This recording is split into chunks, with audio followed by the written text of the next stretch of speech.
오늘은 믿음에 대해서, 감정에 대해서 살펴보도록 하겠습니다.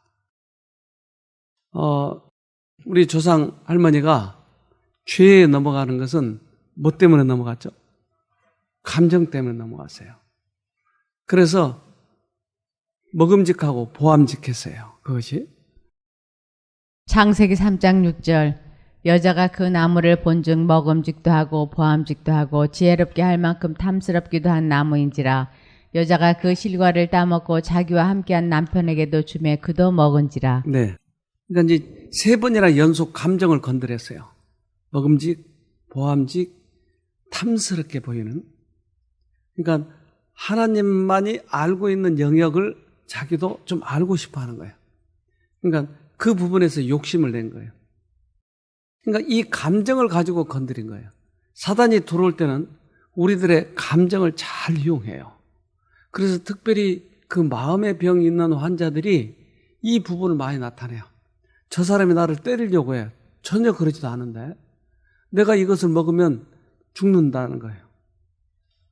그러니까 이 감정을 이용해서 믿음으로 승리해야 되는데 그걸 못하도록 하는 거예요. 실험을 했는데, 쥐를 가지고 실험했는데 한번 봅시다. 실험용 생쥐의 머리에서 파란색 빛이 반짝입니다. 생쥐가 편안해하며 우리 안에 차분히 있습니다. 이번에는 녹색 빛이 반짝이자 불편해하며 우리를 벗어나려고 몸부림칩니다. LED를 이용해 선호나 혐오 등의 감정을 유도한 건데 빛을 이용해 특정 신경세포를 조절하는 광유전학 기술이 적용됐습니다. 먼저 서모와 혐오 관련 신경세포를 각각 파란색과 녹색빛에 반응하도록 유전자를 조작한 뒤 LED를 뇌에 심습니다. 이어 무선통신으로 LED를 켜 신경세포를 활성화합니다. 우선 특정 빛의 파장대에 반응하는 단백질을 해당 신경세포의 주사를 통해 주입한 뒤 해당되는 신경세포에 빛을 조여주면 그 신경세포를 활성화 또는 비활성화시킬 수 있습니다. 연구팀은 이 기술을 이용하면 원하는 신경세포만 정교하게 조절할 수 있어 폭넓은 뇌 연구가 가능하다고 말했습니다. 궁극적으로 인간 뇌에 이식해 우울증 등 뇌질환 치료에 활용한다는 계획입니다. 우리가 감정을 조절하는 기능을 담당하는 뇌 영역인 편도체를 자극하여서 지나친 감정을 비활성화를 통해 조절할 수 있고 반대로 우울증 증세가 나타나게 된다면 다시 활성화를 통해 뇌 영역을 자극하여 감정을 극대화할 수 있습니다. 이번 연구 결과는 과학저널 미 국립과학원 회보에 실렸습니다. YTN 사이언스 이선규입니다.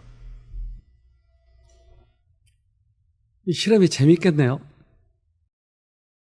파란 등, 초록 등을 LED를 심어가지고 빛을 비춘 대로 인해서 달라지는 거예요. 그럼 여러분의 뇌에 심으면 어떻게 될까요? 끔찍해져. 야, 너 성질 내. 성질을 내는 거예요. 그럴 때 성질 내면 안 돼. 조절하면 얼마나 재밌겠어요? 누군가가 우리를 조절하고 있을까요? 그러네요. 우리가 사실은 성질을 내고 하는 게 이 조절을 당하고 있는 거예요. 감정을 이용하니까. 그러니까 하와가 여기에서 당해버린 거예요. 열매를 따 먹고자 하는 욕망으로 그 나무를 바라보는 것은 사단의 유혹에 동의하는 것이었다. 그녀는 이미 마음에 하나님의 명령을 범하는 죄를 지었다. 탐내지 말지니라. 그 열매를 따서 먹는 행위는 범죄의 길에 들어서는 일의 자연스러운 결과일 뿐이었다. 네. 그러니까 그 욕망을 자극해서 탐내지 말라 하는 그것을 자극해서 먹도록 만들었더라. 그러니까 우리는 매일 이 싸움을 싸우는 거예요. 내 생각이 들어오는 거예요. 그런데 그 생각이 구체적으로 들어와 버릴 때가 환청이 들리는 거예요. 그러니까 생각이 계속 들어오다가 내가 거기에 매이기 시작하면 이제 실제적으로 소리로 들리는 거예요. 어떨 때는 환시, 이게 보이는 거예요. 그러니까 감정을 이용하고 이 감정을 자꾸 따라가면 그렇게 되는 거예요. 지금도 이 감정에 아주 예민한 사람이 있어요. 얼마 전에도 저하고 이렇게 상담한 분이 한 분 오셨는데, 이분은 이 몇 가지 질문을 하는데 그 질문이 모두 다 감정에 기초해서 질문하는 거예요. 나는 왜 싫은데 믿어야죠? 그러니까 싫은 감정에 기초해서 이것을 판단하려고 하는 것이. 근데 우리는 감정에 기초하면 언제나 당하는 것이. 뭐에 기초해야죠? 진리에 기초해야 돼요. 아담의 시대부터 그리스도의 시대까지 자아 방종심은 식욕과 정욕의 세력을 점점 증가시켜 마침내 그것들이 거의 무제한으로 사람을 지배하기에 이르렀다. 그리하여 사람은 타락되고 병들어서 스스로의 힘으로는 그것들을 극복할 수 없게 되었다. 네. 그래서 우리들의 욕망을 자극시켜서 그 욕망에 따라가 버리도록, 그 감정에 치우치도록 이렇게 하는 것이. 그래서 어느 기도원에 가면 막 흥분해요. 그래서 그 흥분이 마치 믿음인 것처럼 착각하는 것이에요. 우리 영상을 하나 볼까요? 그들을 맞춰들어가시오다. 이것은 너를 험파한다. 아버지, 머리와 목과 양 어깨와 두 팔과 등뼈의 치유의 광선을 비춰주셔서 등뼈 맞춰들어가 디스코는 떠나시오다. 등뼈 맞춰들어가. 한없는 은혜를 받아도 탈선하지 않고 좌로나 우로나 치우치지 않게 하기 위해서 너에게 은혜와 아픔을 동시에 주고 있다.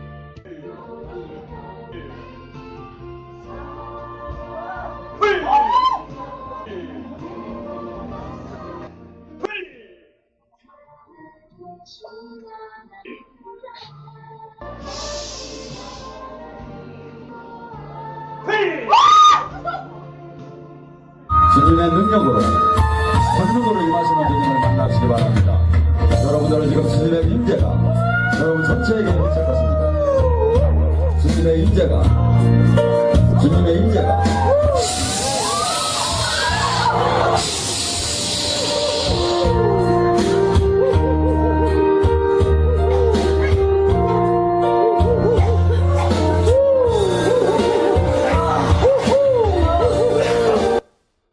이거 성령 받는 거 맞죠? 근데 이렇게 하고 있잖아요. 한두 군데가 아니잖아요. 그래서 성령 체험 현장 뭐 이렇게 이게 한두 군데서 그런 거기 가서 속아요 이렇게. 그러니까 이러한 감정이 흥분이 믿음이냐는 것이에요.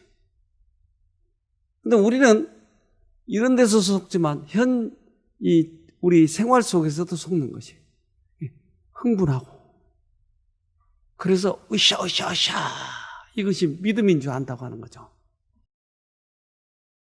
의인은 느낌으로 말미암아 사는 것이 아니고 믿음으로 말미암아 살리라고 분명하게 선언하셨다. 네. 그래서 우리는 그 느낌이 올 때까지 기다리는 경우가 많아요. 기도를 할 때도 느낌이 와야 기도의 응답을 받은 것처럼 착각한다고요. 그런데 하나님께서는 믿음으로 산다고 했기 때문에 그 믿음 외에 느낌은 절대 진리가 아니다. 그래서 느낌이 있든 없든 우리는 진리대로 기도하고 진리대로 따라가야 된다는 거죠. 어떤 느낌이 있든 없든 간에 믿음으로 열렬히 하나님께 호소하고 우리들의 기도에 일치하는 생애를 살아야 한다. 우리들의 보장과 확증은 하나님의 말씀에 있으며 우리가 구한 후에는 의심이 없이 믿어야 한다. 네, 그래서 느낌이 오지 않으면 기도의 응답을 받지 못한 것처럼 착각하게 한다. 누가 하느냐고요, 그게. 그 느낌을 누가 주냐고요. 따라서 그러면 우리가 믿음으로 진리를 믿어갈 때 그러면 느낌이 없는가 하는 거예요. 뭐가 차이가 나죠? 네. 그래서 우리는 진리를 믿으면 진리 안에 공식이 있어요. 우리가 해야 할 부분이 있고 우리가 할 수 없는 부분이 있어요. 그러면 우리가 해야 할 부분들을 하고 하나님께 구하면 나머지 부분들을 하나님께서 인간이 할 수 없는 그런 부분들에 대해서 응답을 하신다고요. 그러면 이 응답을 받을 때 기뻐요, 안 기뻐요? 그거예요. 그게 믿음으로 오는 기쁨이에요. 그게. 내가 할 수 없는 부분이 있다고요. 그런데 지금처럼 느낌만을 구하고 가면 계속 속는 것이에요. 그런데 우리가 할 부분을 하고 나머지 부분이 주님께서 해 주셨을 때 여기에서 오는 큰 기쁨이 있어요. 이것은 성령께서 주신 거다 이 말이에요. 그래서 느낌만을 찾아가면 분명히 우리는 결국 실패합니다. 우리 앵무새를 하나 봅시다. 앨리스는 고핀 코코투의 머릿속에서 일어나는 현상을 알아보려고 금고를 하나 제작했다. 그 안에 먹음직스러운 견과류를 넣고 정교한 잠금 장치로 잠근 뒤에 노련한 금고 털이범인 머펫이라는 새에게 잠금 장치를 풀도록 했다. 머펫은 예전에도 해본 적이 있어서 이 정도는 식은 죽 먹기다. 빠르게 핀을 제거하고 나사를 돌린다. 중심부의 걸쇠를 손쉽게 제거하고 이어서 잠금 핸들까지 풀어놓는다. 그리곤 마지막 빗장을 풀고 보란듯이 안에 있는 견과류를 손에 넣는다. 이번엔 잠금 장치의 변화를 줘보기로 했다.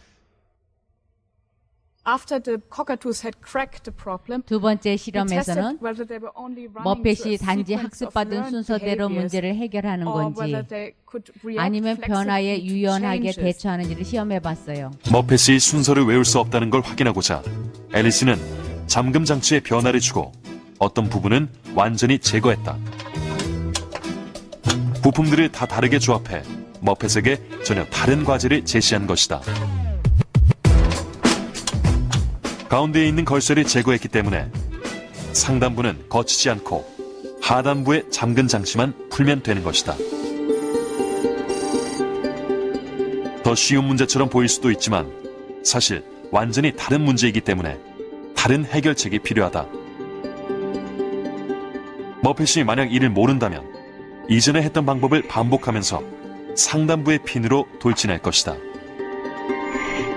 하지만 새로운 문제를 인지하고 다른 해결책을 상상할 수 있다면 곧장 핸들로 향할 것이다. 이제 곧 진실이 밝혀진다. 머펫은 곧장 핸들로 향했다.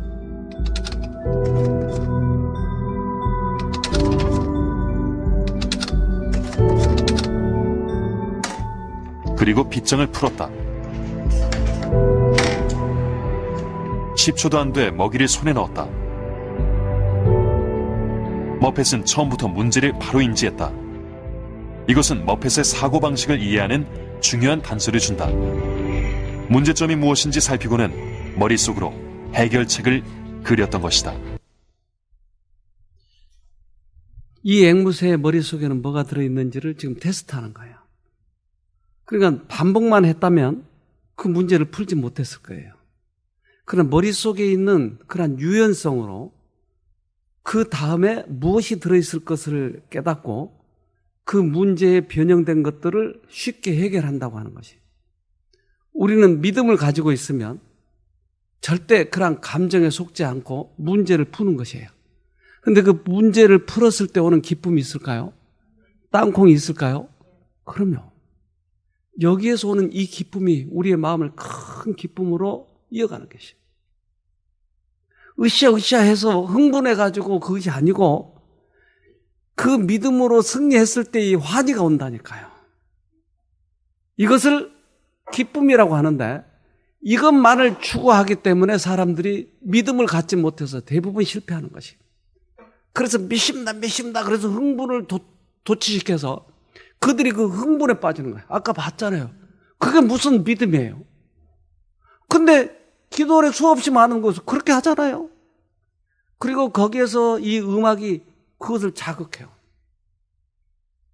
그래서 강의하는 사람도, 그 설교하는 사람도 월샵 이상한 소리를 하는 거죠. 그래가지고 사람들에게 체면설 하듯이 이렇게 하니까 왜 이렇게 밀면 넘어가냐고요. 그럼 미는 게 아니고 살짝 되거든요, 이게. 근데 확 넘어가 버려요. 이거 어떻게 된 거예요, 이게?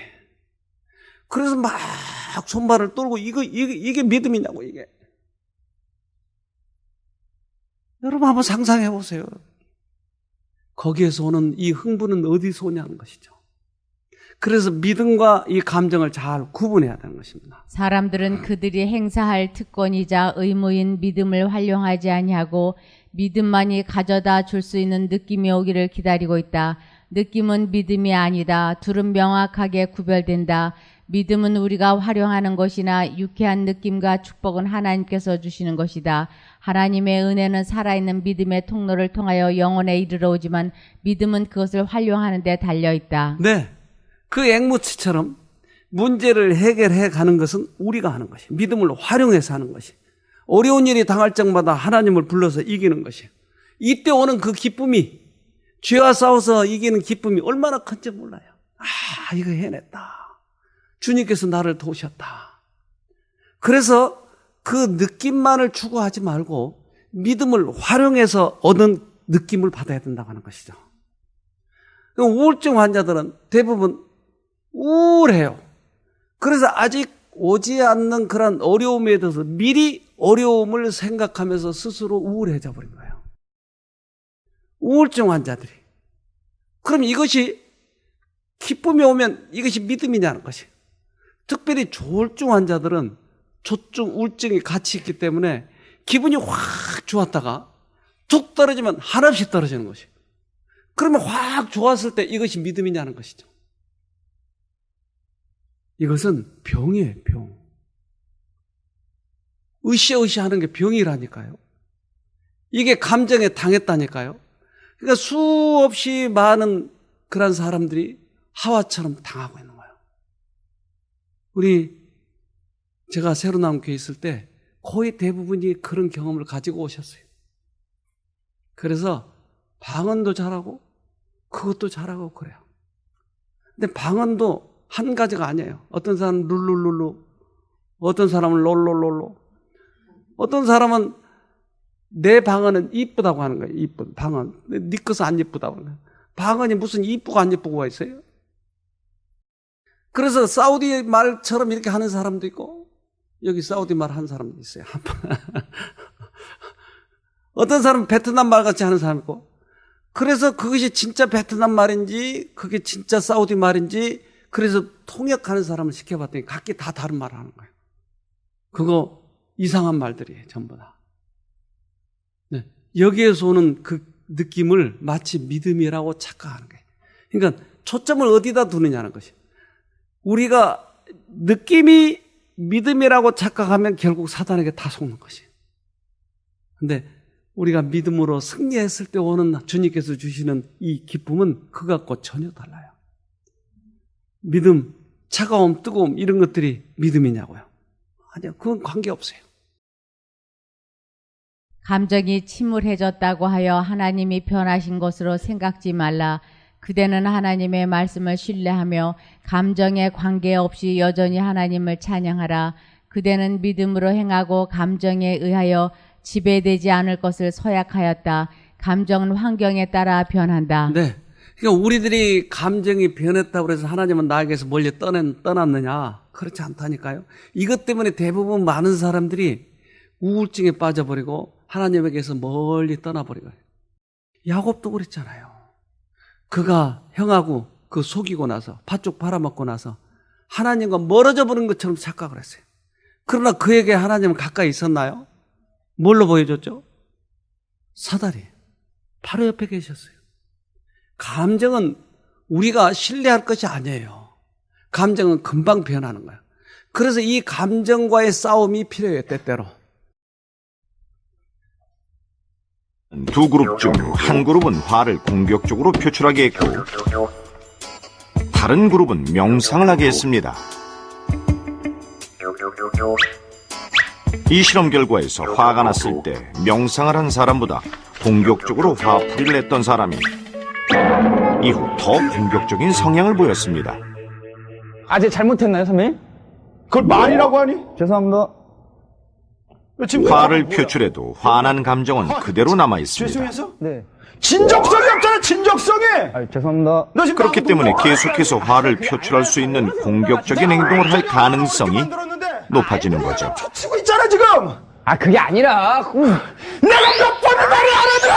선생님!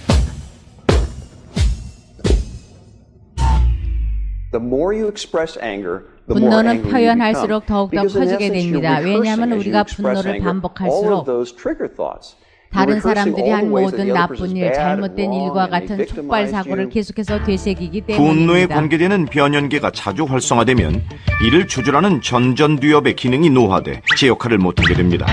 결국 작은 자극에도 화를 폭발시키게 되죠. 우리 신경의 회로는 자기가 늘 가던 대로 갑니다. 많이 사용하는 신경의 네트워크가 자꾸 더 먼저 찾게 돼요. 그래서 분노라는 걸 자꾸 하다 보면 분노에 관계되는 신경 회로가 점점 더 강화돼서 나중에는 조금만 아주 작은 일에도 분노하는 신경 회로가 먼저 확 발동이 되는 거죠. 그러면 이제 감정 조절을 못 해요. 그럼 자꾸 이제 분노가 상승하죠. 화를 표출하는 데 익숙해져 있다면 점점 그것에 의지하게 됩니다. 결국 자신도 모르게 화에 중독되는 거죠.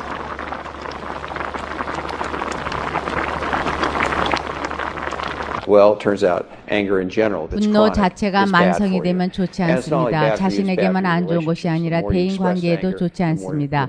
화를 내면 낼수록 문제도 커지고 상처를 입게 되지요. 사람들은 당신을 피하게 될 것이고 누구도 당신과 함께 일하기를 원하지 않을 것입니다. 그러니까 화도 중독이네요. 그래서 내기 시작하면 점점 그것이 발달이 되죠. 그러니까 감정을 조절한다고 하는 것은 나의 인생길에도 유익하지만 또한 하늘 가는 길에도 우리들에게 꼭 필요한 것이네, 이게. 감정을 제어하는 것이 감정을. 감정, 나는 어쩔 수 없어. 그러면 어쩔 수 없어요. 그러나 내가 마음을 정하면 주님께서 도와주신다고 약속을 했기 때문에. 어떤 사람들은 신경질적 증상을 보이는데 화가 나서 말과 정신의 자제력을 잃기 시작하면 마치 술에 취한 사람같이 노한 감정에 취해버린다. 이런 식으로 노를 바라면 신경 조직과 도덕적인 능력이 약해지고 다음에 또 일이 생기면 자제하기가 어렵게 된다. 네. 그래서 신경 네트워크가 점점 발전돼 간다. 화를 안 내는 쪽으로 자제를 하기 시작하면 그것이 발전돼 가고 내는 쪽으로 하면 그게 더 발전돼서. 그러니까 화를 내는 사람은 항상 화를 내는 것이에요. 그리고 어느 정도 한계가 있으면 그 한계를 자기가 어느 정도 맞춰놓은 것 같아. 그 지점이 되면 꼭 화를 내니까. 그러나 우리가 자아와의 싸움에서 승리를 하면 이게 바뀐다고 하는 것이에요. 의지란 사람의 인간 본성 가운데서 지배하는 힘이다. 만일 의지가 확립되면 생애의 모든 나머지 것들은 그의 지배하에 들어오게 된다. 의지란 기호나 경향이 아니다. 그것은 선택이요 결정하는 능력이요 사람 속에 작용하여 하나님께 순종하게도 불순종하게도 만드는 최고의 능력이다. 네, 그래서 우리들이 속에 있는 의지가 있다 이 말이에요. 그러니까 이 의지가 어느 쪽으로 우리가 선택을 하느냐는 것이. 그러니까 이것이 믿음으로 가느냐 아니면 느낌으로 가느냐 이것을 선택하는 것이다. 이것이 좌우하는 것이라는 거죠. 그러니까 이건 우리 생활 속에서 할 수 있을까요? 그럼요. 이 믿음이라고 하는 것은 작은 사건 속에서도 나타낼 수 있다 이 말이에요.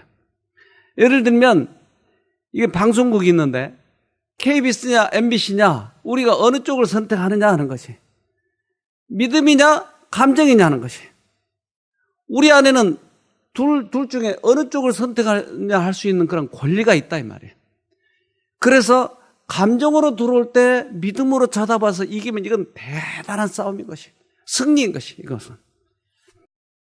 로마서 7장 22절에서 23절 내 속사람으로는 하나님의 법을 즐거워하되 내 지체 속에서 한 다른 법이 내 마음의 법과 싸워 내 지체 속에 있는 죄의 법 아래로 나를 사로잡아 오는 것을 보는도다. 우리는 두 마음이 있는데 한쪽 마음은 하나님의 법을 좋아하고 또 한쪽 마음은 느낌이나 감정을 좋아하더라.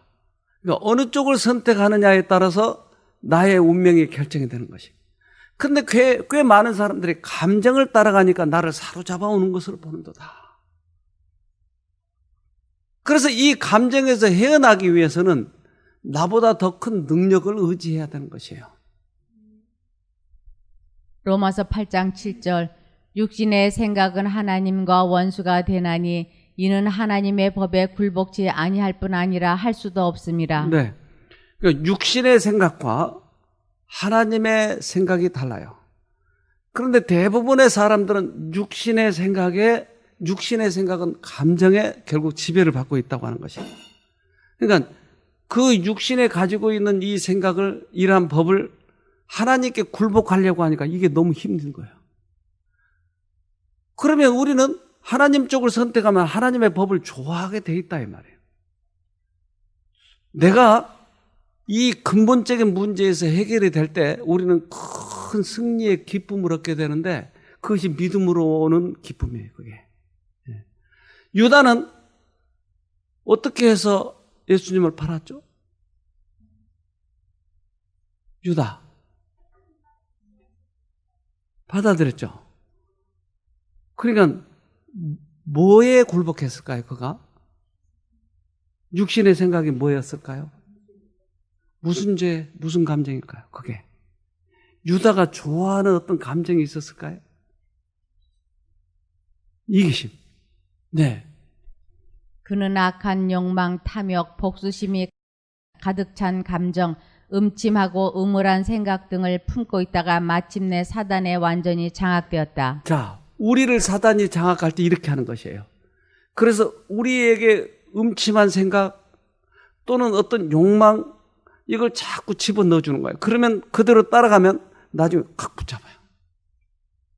붙잡으면 환청도 들려요. 그래서 나는 갑자기 들려야 하지만 사실은 오래전부터 그 생각에 자꾸 매여 있었어요. 내가 그 감정에 따라갔어요. 너는 이제부터는 안 돼. 그러면 오랫동안 그 생각에 사실은 가지고 있다고요. 그러면 나중에는 나는 안 되는 거예요. 멀리 떨어지는 거야. 어떤 지옥에 대한 생각, 이 생각이 집요하게 들어오면 그 지옥에 대한 생각을 집요하게 가질 때 사단은 점점 가까이 와서 나를 휘어잡아요. 그러면 모든 생애가 그 지옥 때문에 인해서 모든 게 다 달라져 버려요. 우울해지고 숨고 싶고 조그만 자극에도 두려워하고. 그러면 사단은 붙잡으면 그 다음에 예수님을 팔았잖아요. 그러면 유다는 어땠을까요? 판 다음에 죄책감에 시달리겠죠. 그러면 그 다음에 자살했잖아요. 우울증 증상이 뭐예요? 자살하고 싶어서. 아, 유다가 그 생각이었네요. 마태복음 27장 3, 4절.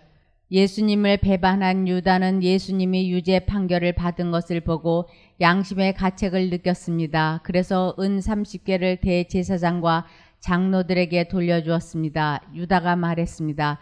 내가 죄 없는 피를 팔아 넘기는 죄를 지었습니다. 그들이 대답하였습니다. 그게 우리와 무슨 상관이냐? 그것은 너희의 문제다. 그래서 죽어버렸어요. 그러니까 죄를 짓게 해놓고서 감정을 넣어줘서 욕망을 갖게 하고 예수님을 팔면 큰 자리에 해먹을까 봐 이런 감정에 속아서 믿음으로 하지 않고 서서히 끌려가다가 나중에는 그 양심의 가책을 느끼는 것이, 이게 뭐였어요? 감정이었어요. 사단은 또 양심의 죄책감을 넣어준 거예요. 그러니까 사단은 유다를 가지고 재미있게 가지고 놀아서 탁 죽여버린 거예요. 얼마나 재밌을까요? 시키는 대로 하니까, 감정을 넣어주는 대로 하니까 얼마나 재밌을까요? 가지고 놀다가 필요 없으면 탁 던져버려요. 우리들이 감정이 약한 분인들이 대부분 그 우울증에 빠진 거예요. 감정, 믿음으로 얘기해야 될 텐데 그 감정에 참 충실해요, 보면.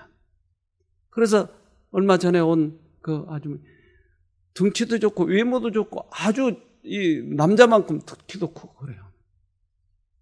근데 그 속에 들어있는 것은 감정에 약한 그 뇌 구조가 들어있었어요. 그것에 충실한 거예요. 모든 게 싫은 것이, 감정에 싫으니까 싫다고 하는 것이. 그래서 제가 말해줬어요. 믿고 싶다고 그렇지 않아요. 여기서 병에서 해방되고 싶다고 그랬잖아요. 다른 데서 안 되니까 예수님의 힘으로 하고 싶다고 그랬잖아요.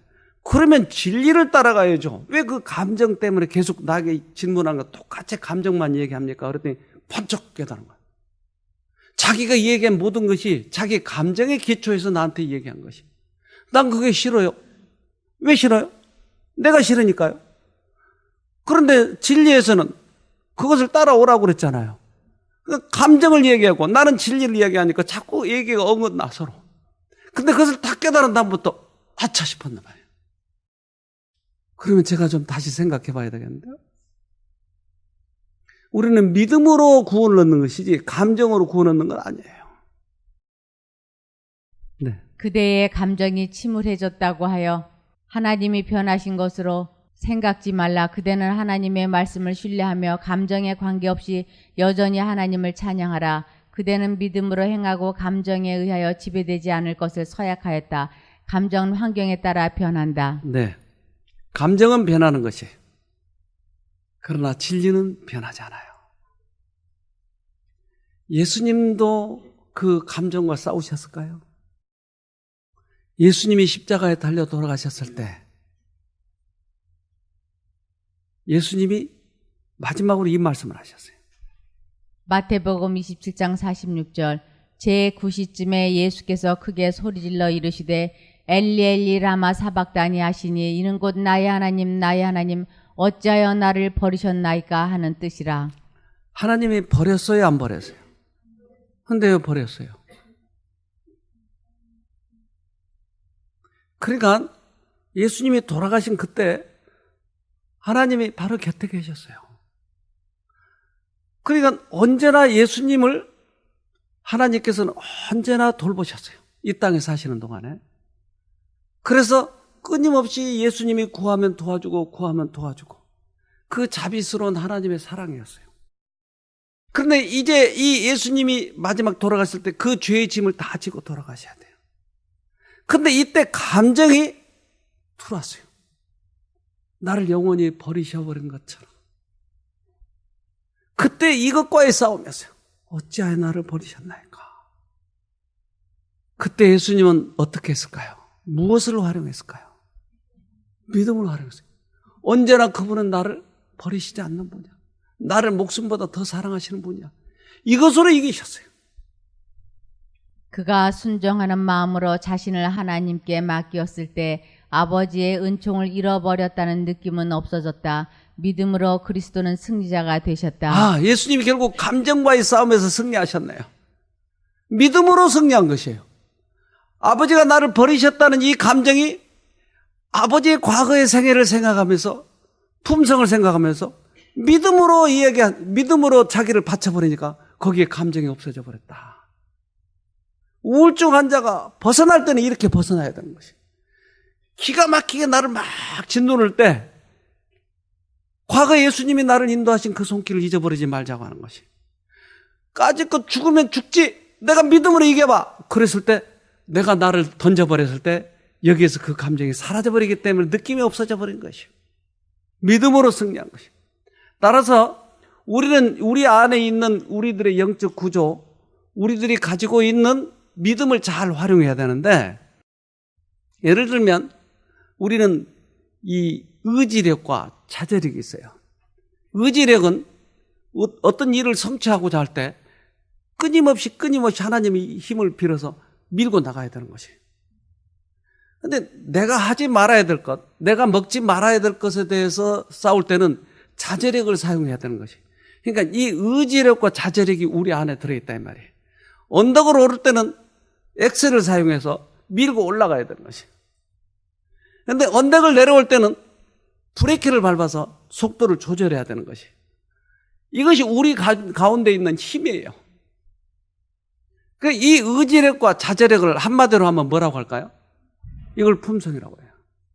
의지력을 활용하고 못하느냐, 이것이 우리들에게 품성이 어떻게 변하느냐를 좌우한다 이 말이에요. 그러면 이 의지력과 자제력을 자꾸 사용하면 뭐가 생길까요? 우리들 안에? 뭐가 생길까요? 근육이 생겨요. 근육. 이 근육이 결국 우리들의 믿음을 활용하는 그런 큰 힘이다 이 말이에요. 성품의 힘은 두 가지 요소로 구성되었는데 그것들은 곧 의지력과 자제력이다. 많은 청소년들은 강하고 분방한 열정을 품성의 강한 힘으로 오해하고 있으나 사실상 정욕의 지배를 받는 자는 약한 사람이다. 사람의 참된 유대성과 고결성은 자신의 감정을 억제하는 그의 힘으로 평가되며 그를 굴복시키는 그 자신의 감정의 힘에 의해서 평가되는 것이 아니다. 가장 강한 사람은 굴욕을 느끼면서도 오히려 격정을 억제하고 그의 원수를 용서해 주는 사람이다. 네. 성품에는 의지력과 자제력이 있다 이 말이에요. 그래서 이걸 가지고 우리들은 인생길을 열어가야 하는 것이에요. 그러면 오늘은 내가 의지력에 실패했다면 내일은 이기고, 오늘은 자제력에 실패했다면 내일은 또 이기고, 내가 그 음식에 대해서 조절을 못하는 그러한 사람이 되었다면 또 조절하고. 누가 도와주나요? 누가요? 예수님이 도와주네요. 예수님 붙잡고 이기고, 예수님 붙잡고 이기고, 이것이 우리들이 이 선한 싸움을 싸우는 거예요. 이 싸움에 이기면 우리는 승리자가 되는 것이. 그런데 그게 먹고 싶다고 해서 먹어버리는 것이 믿음이 아니라니까요.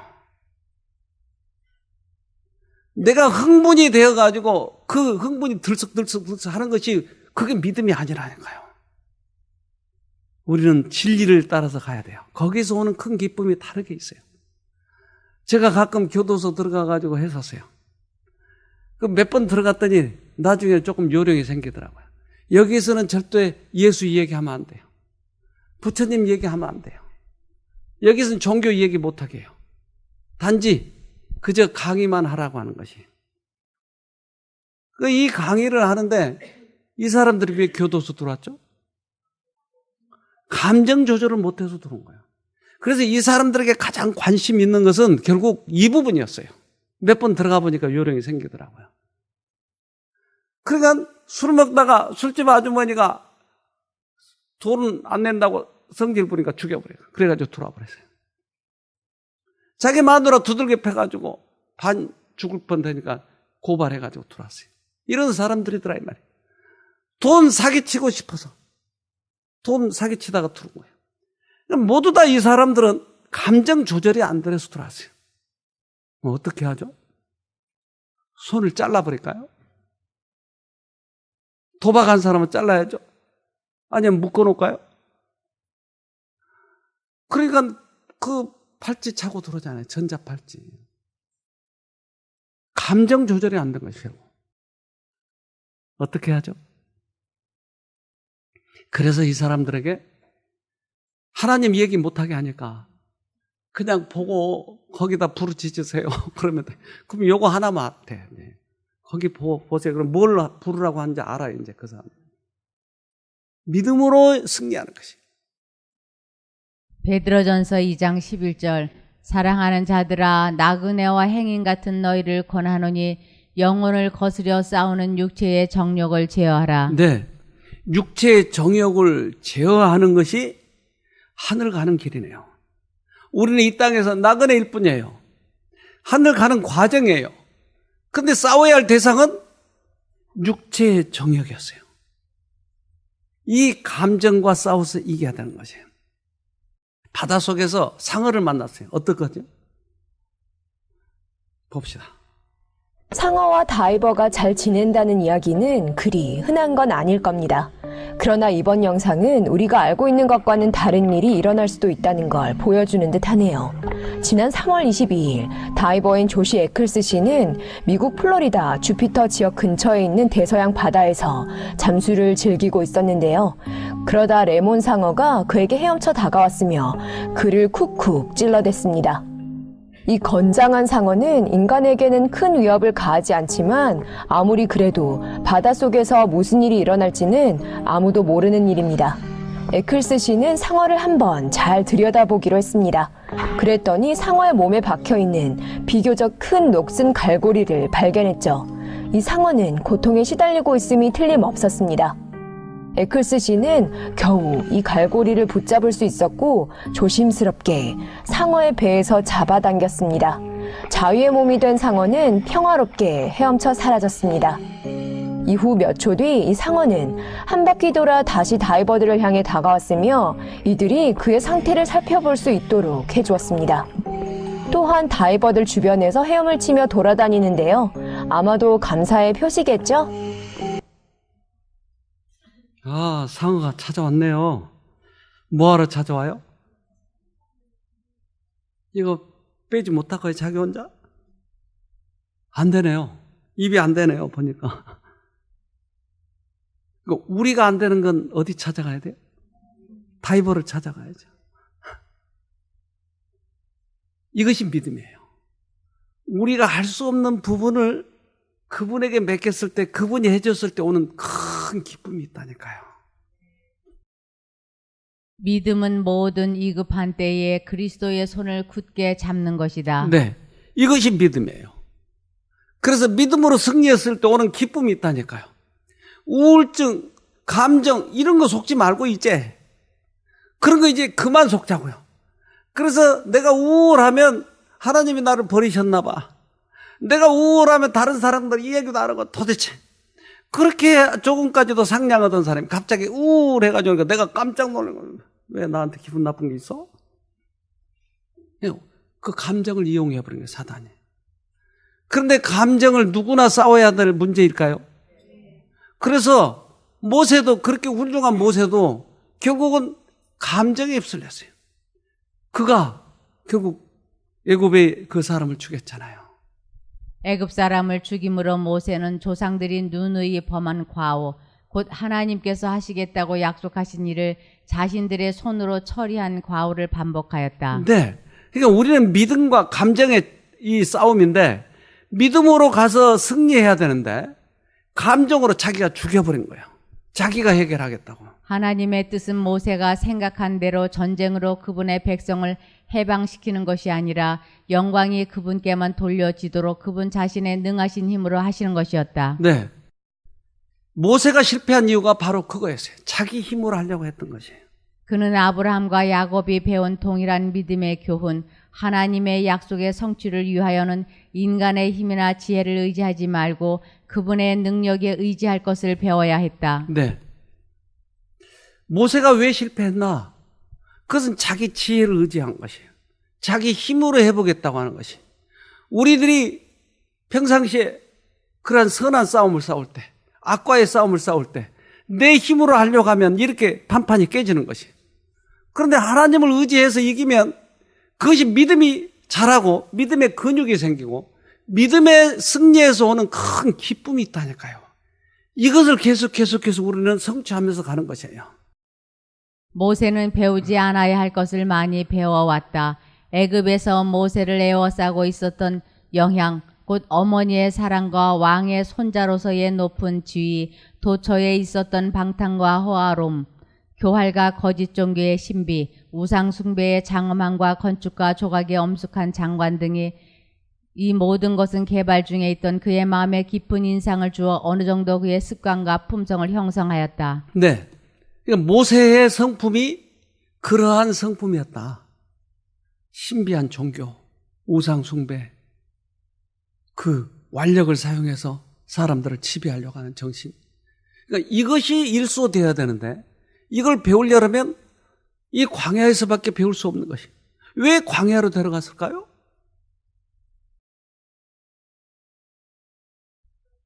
세상 것들은 안 보이고 또 여기서 문제를 해결하려면 오직 하나님만을 의지해야 되니까. 그래서 한적한 곳으로 데리고 온 거예요. 여기서 그래서 배워야 되는 것이 자기의 품성의 변화였어요. 잘못 형성된 품성. 히브리서 11장 26절에서 27절 그리스도를 위하여 받는 능력을 애굽의 모든 보화보다 더 큰 재물로 여겼으니 이는 상 주심을 바라봄이라. 믿음으로 애굽을 떠나 임금의 노함을 무서워 아니하고 또 곧 보이지 아니하는 자를 보는 것 같이 하여 참았으며. 네. 보이지 않는 분을 보는 자처럼 그렇게 이긴다 이 말이에요. 세상 것을 보지 않고 이 믿음으로 이기는 것이에요. 그래서 이 선악간의 싸움은 우리 인생의 싸움이 가장 큰 싸움이에요. 잠언 16장 32절 노하기를 더디하는 자는 용사보다 낫고 자기의 마음을 다스리는 자는 성을 빼앗는 자보다 나으니라. 네. 그래서 이 감정에 따라가지 않고 믿음으로 이기는 사람을 용사라고 얘기하네요. 그 어떤 것보다 큰 싸움이라고 얘기하네요. 그리고 한적한 산중에서 모세가 배워야 할 다른 교훈들도 있었다. 고난의 학교에서 그는 인내와 감정을 조절하는 것을 배워야 했다. 바로 그것을 배웠네요. 인내와 감정을. 그러니까 감정으로 자기를 자꾸 사단이 유혹할 때 이 감정을 끊는 법을 배웠어요. 모세가 이 싸움에서 승리했기 때문에 그렇게 유명한 사람이 됐어요. 그는 이 세상에서 가장 온유한 사람이었어요. 영원한 산들의 장엄함 속에서 그는 지극히 높으신 분의 위엄을 바라보며 그와 대조해 볼 때 애굽의 신들이 얼마나 무력하고 하찮은지를 깨달았다. 도처에 창조주의 이름이 기록되어 있었다. 모세는 그분이 임재해 계시는 곳에 서 있는 것 같았고 그분의 능력으로 둘러싸인 것 같았다. 네. 이러한 사립학교에서 모세는 배우기 시작한 거예요. 다시 배우기 시작한 거예요. 여러분은 어느 사립학교에 들어가셨어요? 그러세요. 쉼터 사립학교. 네. 몇 학년이세요? 아주 유치원이요. 이제 배우기 시작했어요. 여기서 그의 자존심과 자부심은 완전히 일소되었다. 단순하고 소박한 광야 생활을 통해서 애굽의 안일과 사치의 결과들은 다 없어지고 말았다. 모세는 참을성 있고 경건하고 겸손하게 되어 그의 온유함이 지면의 모든 사람보다 승하게 되었다. 네. 참, 이 사람 정말 본받을 만하잖아요. 그 성질 급한 사람이 이 지상에서 가장 온유한 사람이 되었다니 정말 배우고 싶잖아요. 마누라가 아무리 바가지 긁어도 전혀 관계하지 않고 씩 웃는 것. 이거 얼마나 멋진 거예요, 이거. 그렇잖아요. 자기 서방이 아무리 그 말로 나를 괴롭힌다 할지라도 씩 웃어주는 여자. 멋져있죠? 여러분 그렇게 되고 싶지 않으세요? 한번 해보자고요. 감정에 속지 않고. 결국은 그는 이스라엘 사람들을 이 애굽 가나안 땅까지 이끄는 아주 훌륭한 지도자가 되어버린 것이 멋지잖아요. 신명기 34장 10절에서 12절.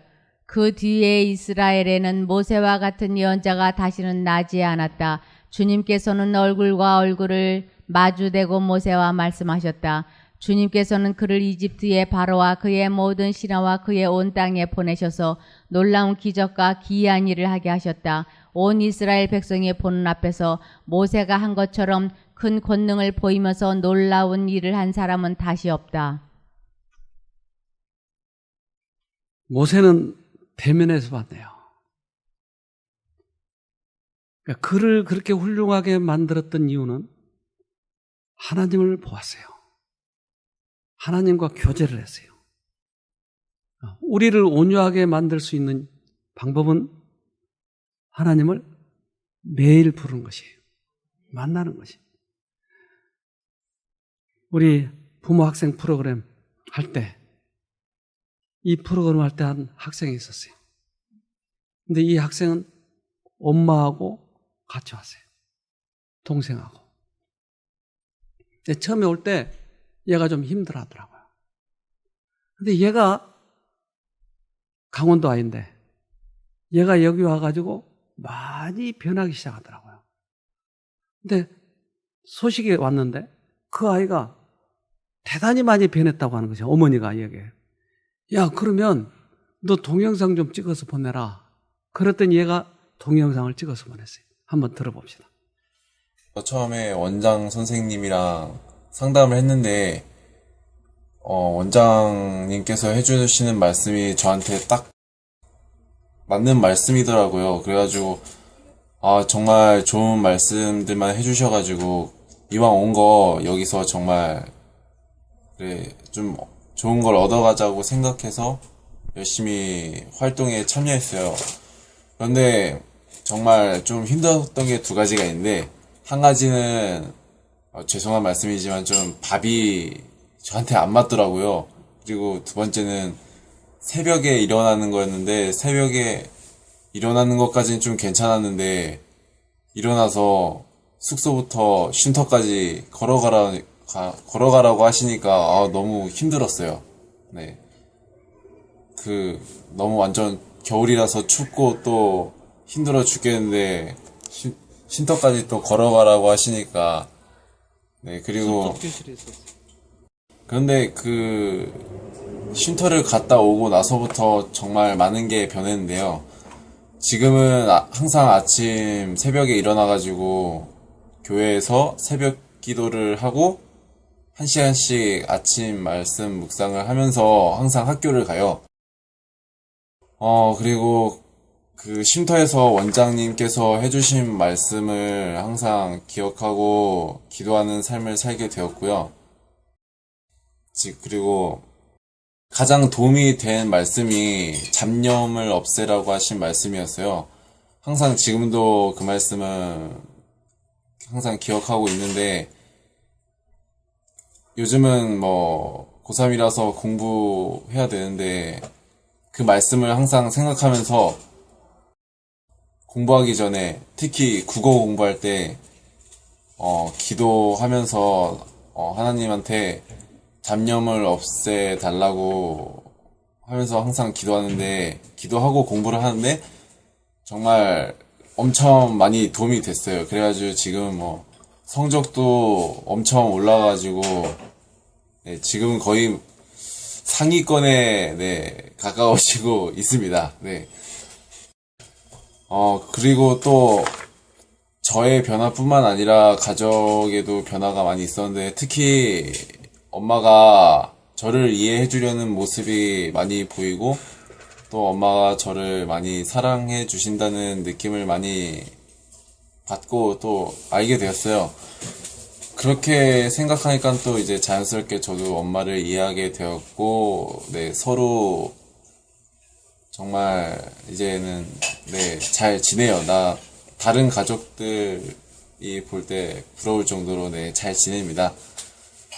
네, 참 저뿐만 아니라 저희 가족한테도 정말 많은 도움이 되었던 캠프였던 것 같아요. 네, 얘가 많이 달라졌죠. 상위 그룹을까지 올라가고. 근데 결정적인 게 뭐였죠? 잡념을 없애는 거죠. 잡념을 끊었어요. 그러니까 얘에게 감정이 들어오면 성질 나면 성질 내버리고, 스마트폰 하고 싶으면 스마트폰. 근데 이 감정을 끊으니까 이게 달라지는 거예요. 그 엄마도 여기 와서 그것을 많이 깨닫고 아이에게 잔소리를 줄인 거예요. 그러니까 우리들의 감정대로 해버리면 인생은 실패하지만 이 감정을 자르면 승리하는 것이에요. 이 아이를 보면서 우리 느껴지잖아요. 지금 이제 고3인데 고2 때 왔나 봐요. 고3인데 그 고3이 바뀌면 얼마나 얘 미래는 창창한가요? 기가 막히잖아요. 여러분은 지금이 기회예요. 그래서 모세처럼 고난의 학교에서 꼭 승리하기를 바랍니다. 네, 기도합시다. 하늘에 계신 아버지, 우리들의 믿음을 다시 한번 뒤돌아볼 수 있는 기회를 주셔서 감사합니다. 이제 우리도 모세처럼 온유한 사람이 되고 싶습니다. 이 고난의 학교에서 꼭 승리하고 싶습니다.